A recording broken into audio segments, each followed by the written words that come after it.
Hello, I'm Kyle Dyer, and welcome to Colorado Inside Out on this Friday, October 20th. We are approaching Mike Johnston's 100th day on the job as the mayor of Denver. It is on Wednesday, the 25th, and it has been a jam-packed 3 months for him starting on day one. We are grateful here at PBS 12 that Mayor Johnston is joining us for this special edition of Colorado Inside Out to talk about how things are going.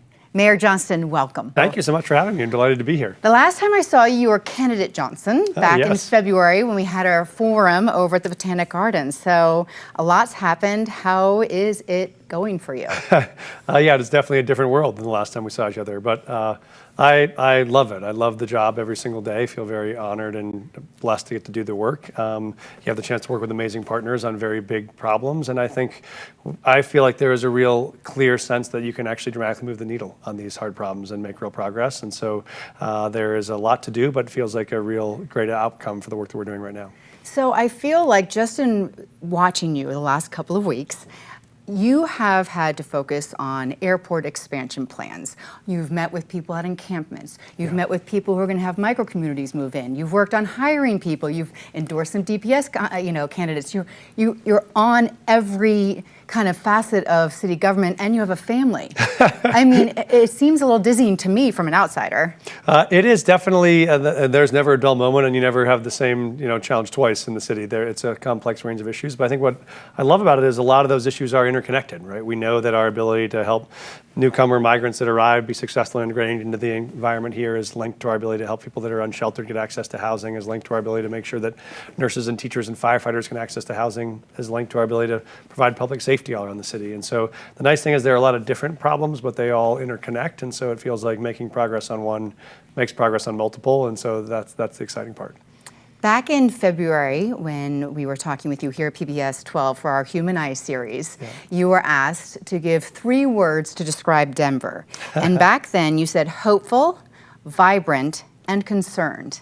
That was February, this is October. Are those choices of words still good ones for you?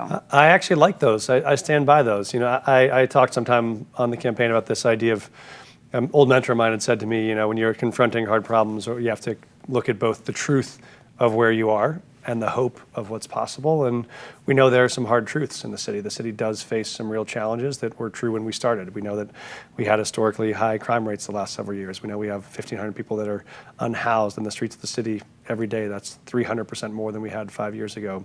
We know we have a downtown with escalating commercial vacancy rates that makes us at risk for long-term economic challenges. And so those are all hard truths, but I actually think the hope gets even stronger. Each day, the more we see that it's possible to make an impact on these things, even something like homelessness, which we started with a plan to try to get 1,000 people off the streets and into shelter in these first 6 months, which would be a historic success if we can accomplish it. We were very ambitious in that goal.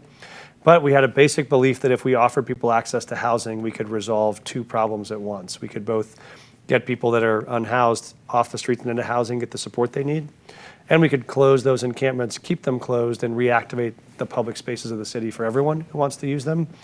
And we have really found that to be true. I mean, 2 weeks ago, we had a historic first where we, for the first time in Denver history, closed an encampment by moving all 83 of those people to housing. And what was exciting was 100% of those people we reached out to all accepted housing. There wasn't a single one who said no.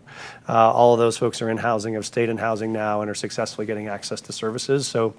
And then after that, we closed that neighborhood to encampments. We've kept it closed. There's no new camping at that site. And so we know there is a path here to make a real dramatic impact. We're just in the everyday effort of trying to find those units, bring them on, get them built, get them sited, and then get people moved into them. So you had that encampment closed down, but then there was the other encampment on Sherman where people weren't taken to a hotel, and then the one on 48th last week, you decided, we're not going to move everyone out right now. From the outside, it kind of looks like it's a disjointed process. Is it ever changing?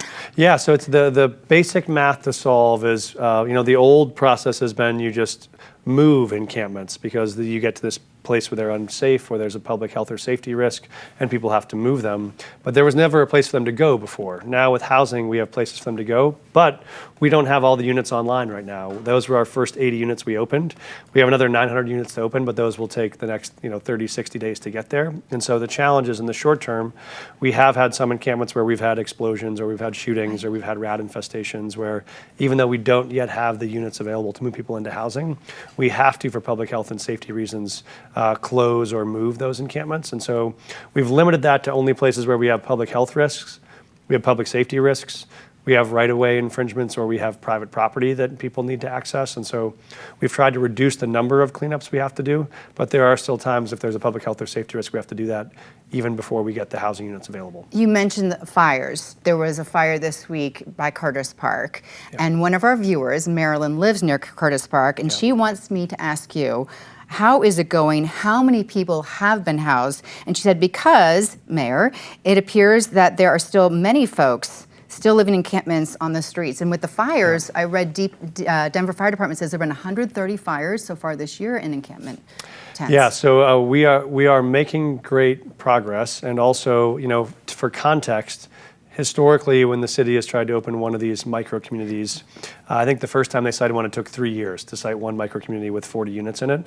We're trying to site 9 of them with 1,000 units in 90 days, which is obviously historically fast. But you still means for all of us who would like it to go faster, they're saying, why haven't all the encampments moved immediately? We're just gated by the number of units we can acquire and how fast we can bring them on. Again, this 1,000 unit goal is very, very ambitious, but our target is to do that by the end of the year. So we still have another 75 days or so to go. I know for people that are living next to them or in them, that time feels like it's going slowly. We are moving at breakneck speed to try to get that done. But our goal is once we bring those units on, then we can close those encampments, move people into housing all before the end of the year. Which will make people like Marilyn pleased that, it's cleaning up in Curtis Park, but people in micro-community neighborhoods are concerned. You've been receiving some pushback. Yep. You spoke with Golden Triangle neighborhood and you made some adjustments to the plan there. Yep.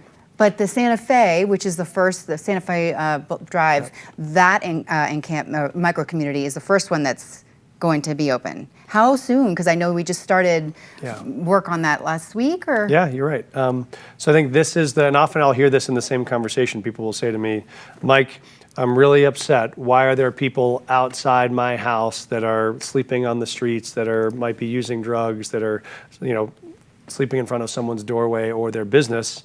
And also, I'm worried about you opening a micro-community here. And what we see is those two things are connected. If we do nothing, what we do is we leave the most dangerous, most unsafe system for the city of all, which is folks living in these unsanctioned campsites with no security, no staffing, no support. By moving people to micro-communities, what we have is the opposite. We actually have communities that have round-the-clock security.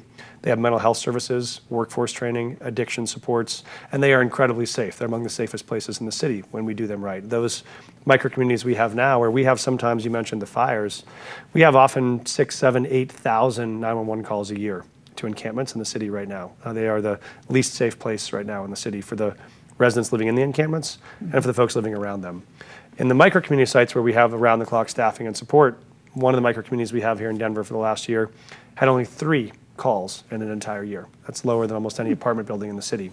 So what we know is it's literally 1/1000th of the safety risk to the city. Some residents, the neighbors, are concerned about who might be moving. Yep. Are there, let's say for sex offenders, are there background checks? Like all of us in our neighborhoods can go online and see if somebody is living near us. Is that the case do you know who is going to be moving into these micro-communities? Yeah, this is another great example of why what we're proposing is much safer than the current scenario Denver has. Okay. If you have someone right now who is a sex offender who is living in an encampment, they might be living in your neighborhood and we would have no idea. Because if you are in a tent, you do not have a requirement to register because that's not a home. That is true. Once any one of these individuals move into any one of the micro-communities or a hotel site, that counts as a residence where now you would have to register after 14 days. And so if that were the case, they would then be required by law to register. If they register in that location, they would be noticed that they're there. And if they're in violation of any part of their order, if that's within 1,000 yards of a school or close to a playground or anything that might be according to their violation of prohibition, they would have to move. You mentioned if people do have to move out. John, one of our viewers, wrote to us, what will happen if someone is kicked out for bad behavior, maybe not criminal behavior, but Yep. the rules of the micro community, where do they go? Are they back on the streets? What happens to them? So this is a healthy tension where we know the key is there are rules to all of these sites and people have to abide by the rules. There are warrant checks before folks enter into the site, so that is also true. But yeah, you can't use drugs in public, you can't distribute, you can't commit acts of violence, you can't harass people, any of those things like any other HOA. If you do that, you can either be charged and arrested, or you can be removed from the site if you're not a safe participant. That's happened very rarely. We haven't had to do that yet in our site at Best Western. But when it does happen, there are two options. If it's a crime, you would be charged.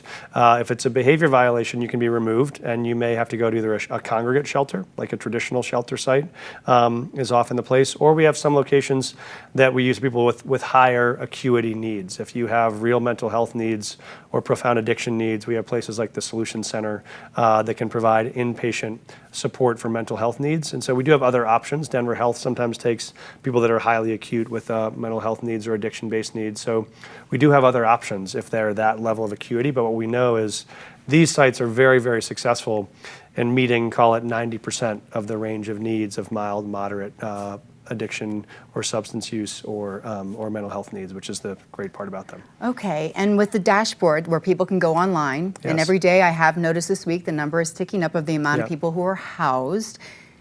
Is it achievable, although very commendable, is it achievable to get 1,000 people in housing in 2.5 months? Yeah, we believe in setting very ambitious goals. So we know we've set a goal that I think no city has reached before in this amount of time. So we have a team working incredibly hard to do it. We're going to give every last ounce of energy we can to get there, knowing that it's not just about the number. For us, it's about we know every single day there are folks living unsheltered on the streets whose lives are at risk. I've mentioned multiple times in town halls.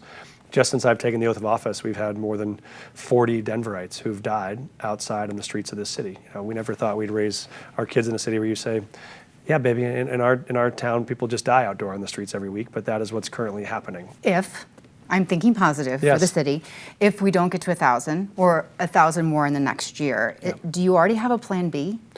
So our plan is we know that we have about 1,500 who are unsheltered right now, and we're going to dedicate ourselves to getting those first 1,000 housed before the end of the year.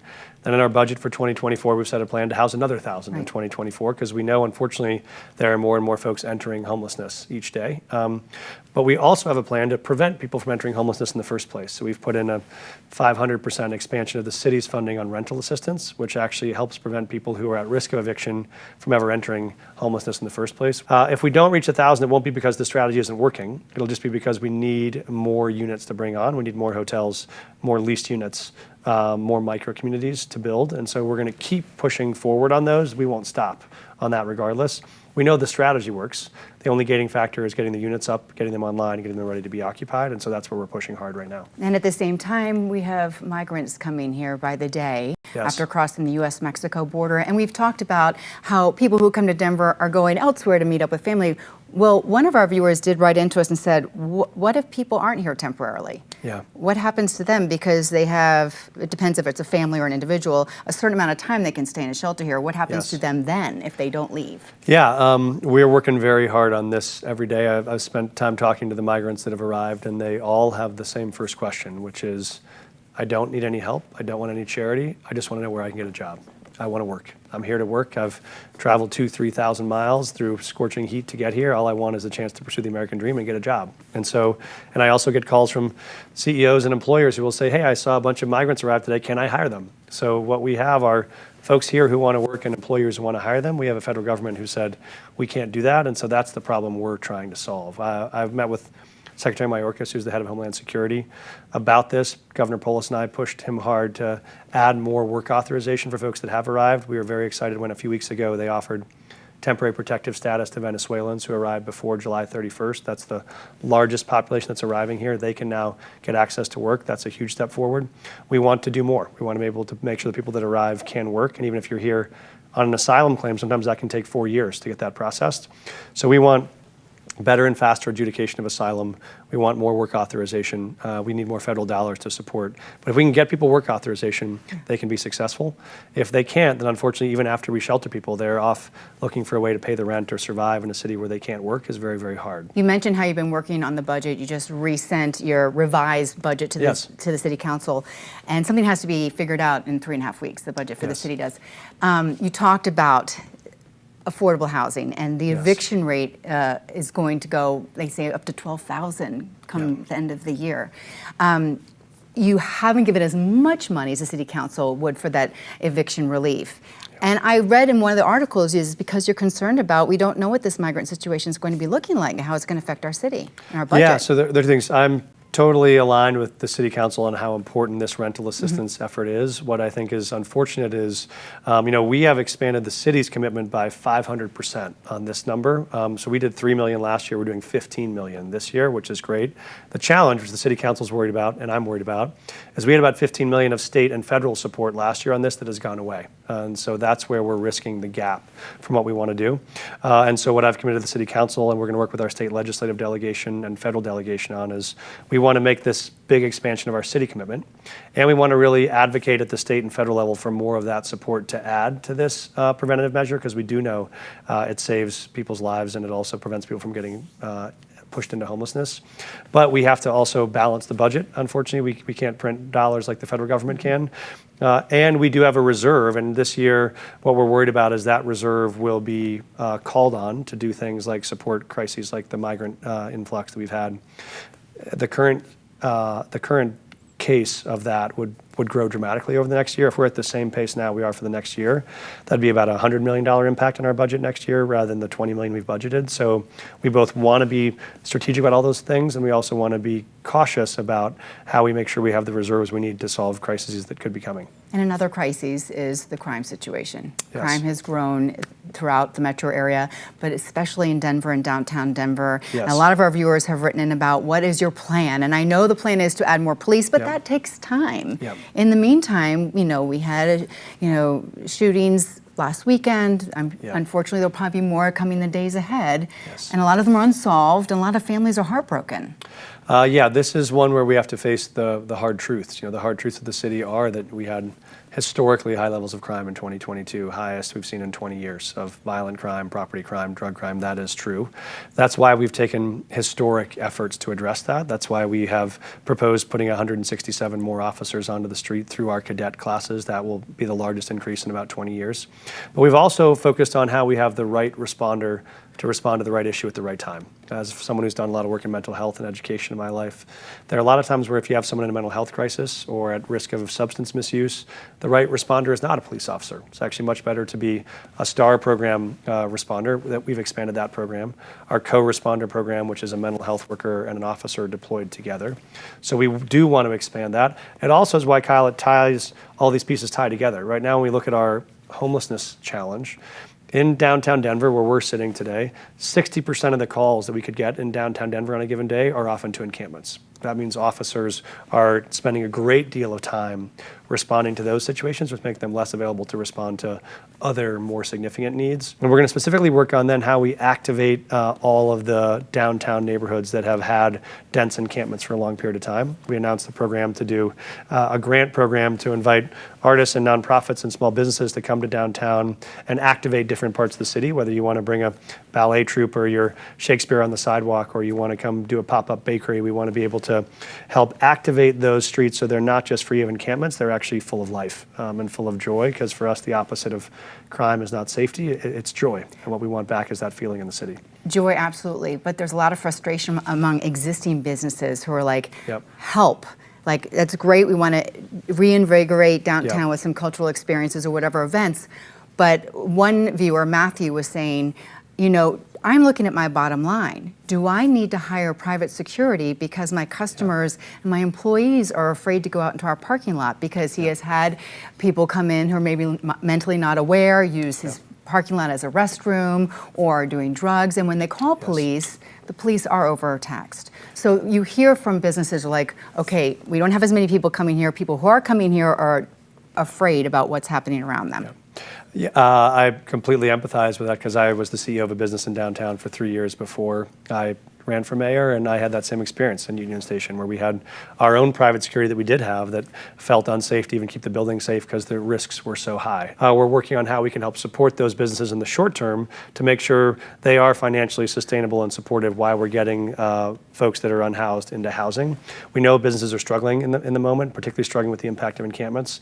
It's the combination of COVID plus a mental health crisis, plus an addiction crisis, plus the housing crisis. And so we want to both get those businesses short-term support, but really get long-term activation that includes both increased public safety response. That's one of the things these 167 new officers do is increase our ability to respond more effectively and urgently to those calls, and to get back a sense of visibility and public safety in all those neighborhoods so folks feel safe to walk anywhere in the city. Yeah, I feel like businesses are also stressed because landlords, a lot from out of state, are jacking up their rents. And minimum wage is going to go up again in the new year. It's a lot, and then worry about security. Yeah, we think that that is exactly the crucible we find ourselves in right now. And what we think is you have to attack these one at a time, but do them in order. So what we're doing is first focus on getting folks off the streets and into housing, closing encampments and keeping them closed. Second, on then expanding public safety enforcement around the city, putting in new officers, putting in more aligned enforcement, more visible safety in those places.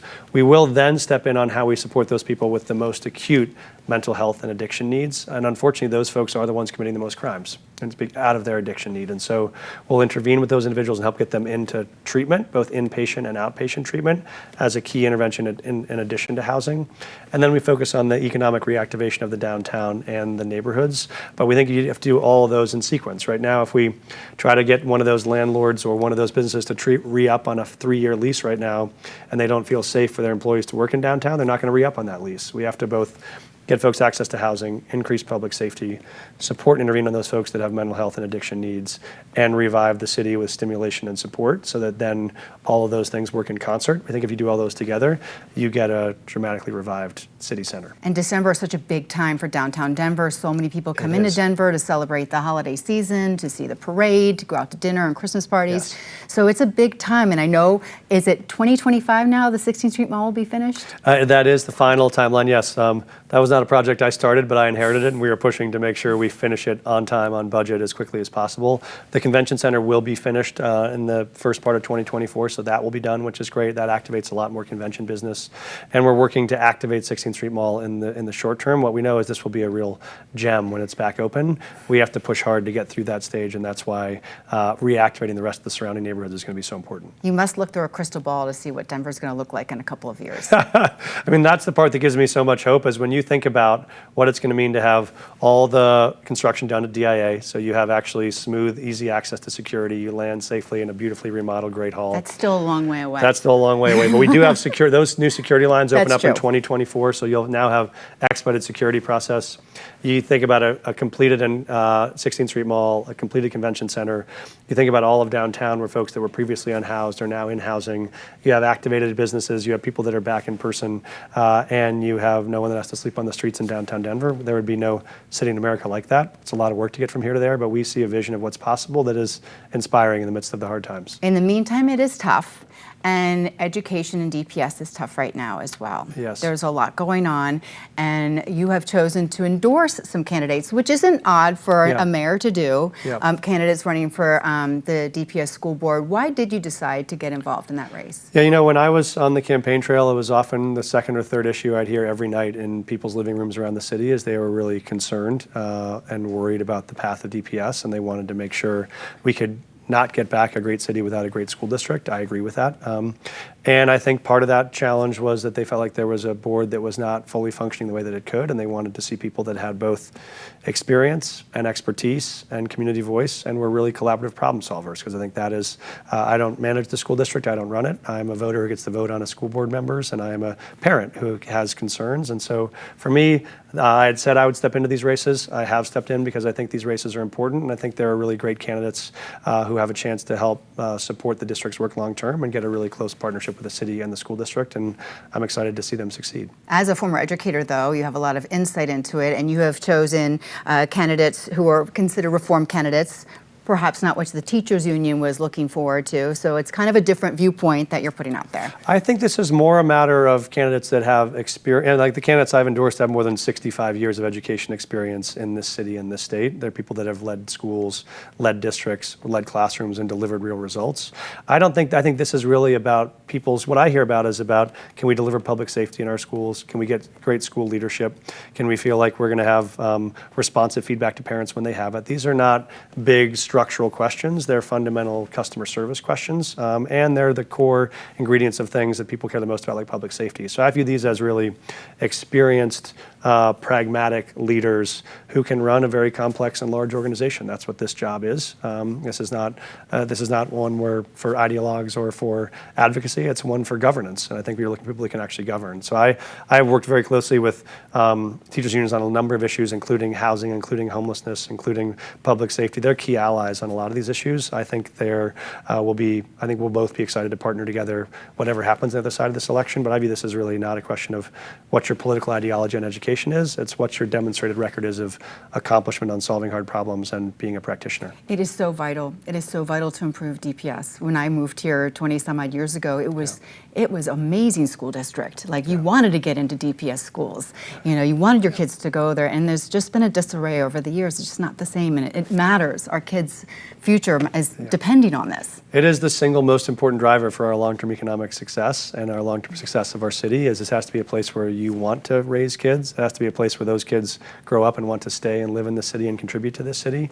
And at the heart of that is a great school district. I believe we can get that back again. I think it just requires the right partnerships, the right leadership, the right commitment, and I'm confident we can do that.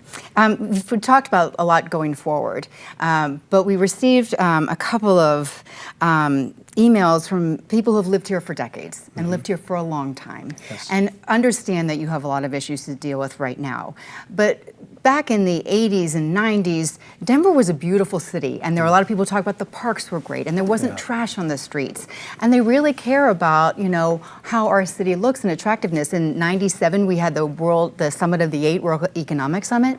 Would Denver be considered for something like that right now? Oh, I think absolutely. We're going to bid. So? We're going to bid for and fight for all of those things. And I think that, but I want to come back to these folks' core concern. I 100% agree. I think that we are going to take pride in every single block of the city and every single public bench and every single park and every single right of way. I mean, when I became a school principal, it was the first thing I did. Is you walk into a public high school, the one that I ran, and struggling high school, lots of challenges, and kids walk in and you see graffiti all up and down the hallways, and that is the first thing you communicate to kids is, how do we treat you as scholars? If it feels like a prison, you behave like someone that lives in one. If it feels like an academic institution, you respond that way. And so we spent the first 2 weeks covering every bit of the building floor to ceiling with student artwork, which gives a sense of beauty, of ownership of place.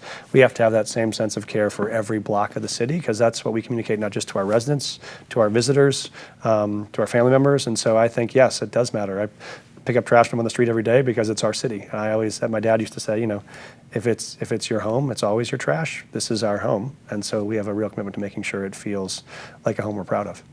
Every week on Colorado Inside Out, we end the show with a lightning round with the highs and lows of the week. And we always start off with the negative so we can end on a positive note. Great. So let me ask you something negative, a disappointment, a thing that really irks you, either with how the job is going, with the city, really with anything. A low for the week? A low for the 100 days, whatever. A low for the 100 days. I think a low for the 100 days is that the migrant crisis is one that feels like is a problem we can solve, and we don't have the tools right now to solve it. So it's frustrating for me to feel like each day I know what we need to do to fix this problem, and we don't have the capacity to fix it because we can't grant people the right to work legally, which is what they want to do. So that's one that I think feels the most frustrating to me, because the rest of these problems are mostly within our own control, and if we can't fix them, it's our own problem. And something that is amazing and awesome and great in the last 100 days? I mean, one of them was I got to spend yesterday with a guy named Brandon Hughes, who Denver native, grew up here, and he was there for us when we announced this.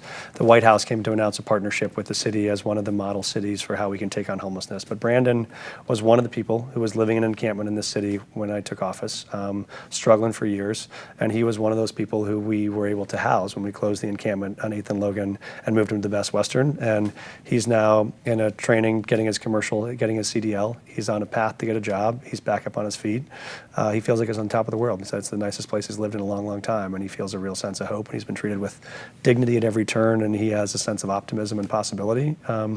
And seeing Brandon yesterday just made me realize, like, we can pull this off. There are wonderful people in this city who want our support, and when we give them that support, their lives are going to turn around, and the city's going to turn around. So that, for me, is the real source of hope. We need more of them, more Yes. Brandons. We do. And your two boys turned 16. That was also a very big day. That was both, as you know, part wonder and part sadness. 16 feels very old. I feel now the shot clock on how many days I have with them left at home before graduation, but so excited for them, a little sad for myself that I missed them being 8. Do you have much time at home? Will you give out candy on Halloween? Absolutely, we will. Yes. You have the time? I do, yes. My daughter's very committed. She wants to bring back the tubes from COVID. Remember when you have to put the candy in the tube and it goes all the way down not because we need to, because it was a fun intervention. So yeah, I will send you the photos. We spent very, very long hours on the Halloween decorations in front of our house. We're quite proud of them. Okay, all right. Well, thank you, Mr. Mayor, for joining us You this bet. week. Great to and see you. for talking with us about how it's going thus far.